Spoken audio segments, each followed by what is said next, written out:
ধর্মের ব্যবহার এটা অনেকদিন ধরে চলছে, এটা মানে লম্বা আলোচনা করা যায় এগুলো নিয়ে, যেটা আমাদের আসলে কাঙ্ক্ষিত ছিল না। আমি আমার জায়গা থেকে যদি জিজ্ঞেস করেন, আমি রাজনীতিকে থেকে ধর্মকে আলাদা রাখার পক্ষে। এই কারণে পক্ষে যে এর ভেতর থেকে আমরা অনেক এই যে ধোঁকাবাজি, এই যে চালাকি, ধর্ম একটা একেবারে স্পিরিচুয়াল ব্যাপার।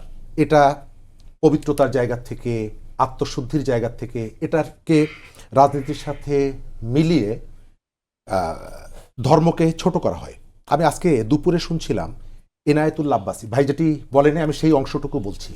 এনায়েতুল্লাহ আব্বাসী আমাদের দেশের খুব জনপ্রিয় একজন ধর্মীয় স্কলার। তিনি বলছিলেন যে সারা বছর বলবেন শরিয়া আইন অনুযায়ী দেশ চালাবো, আর ভোটের সময় খ্রিস্টানদের সাথে বৈঠক করে বলবেন যে না না না আমি ওর ভেতরে যাব না। এটাও এক ধরনের ধোঁকাবাজি। নির্বাচনকে ঘিরে আমি টুপি মাথায় দিয়ে ঘুরে বেড়াচ্ছে, তসবি হাতে নিয়ে ঘুরে বেড়াচ্ছে, এটি যেমন কোনোভাবে সমর্থন করা যায় না। আবার এই মানুষের ব্যাপারটাও কিন্তু ইম্পর্টেন্ট যে আমি সারা দেশে সারা জীবন বলে আসলাম যে আমি শরিয়া আইন মেনে দেশ চালাবো, আমাকে যদি ভোট দেন। এবং আমার শক্তিটা বাড়ানোর পরে যখন আমি দেখলাম যে আমি ক্ষমতার কাছাকাছি চলে যাচ্ছি, আমার ক্ষমতার জন্য অনেকগুলি কর্নারকে কনভিন্স করতে হবে, তখন আমি আমার সেই পেছনের কথাটা আমি একেবারে বেমালুম ভুলে গেলাম। আপনার মনে থাকার কথা, কয়েক মাস আগে মির্জা ফখরুল ইসলাম আলমগীর বলেছিলেন যে বিএনপি ক্ষমতায় গেলে শরিয়া আইনের কোনো প্রয়োগ করবে না।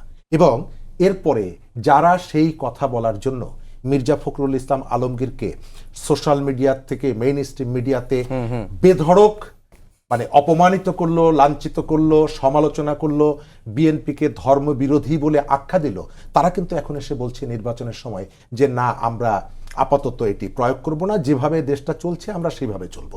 মাথায় টুপি দেওয়া, মাথায় তিলক দেওয়া, গলায় মালা পরে ঘুরে বেড়ানো যে ধরনের একটা ধর্ম ব্যবসা, আবার সারা জীবন আপনি যে রাজনীতির কথা বলেছেন, ভোটের সময় এসে আপনি একটু অসাম্প্রদায়িক সাজার জন্য, অন্যান্য কমিউনিটির ভোট নিয়ে আসার জন্য এই যে প্রচেষ্টাটা, এটাও গ্রহণযোগ্য না। আপনি মিডিয়াতে এসে বলবেন যে এই মার্কায় ভোট দিলে অন্তত আল্লাহর কাছে গিয়ে বলতে পারবেন যে আমি এই মার্কাটায় ভোট দিয়েছি।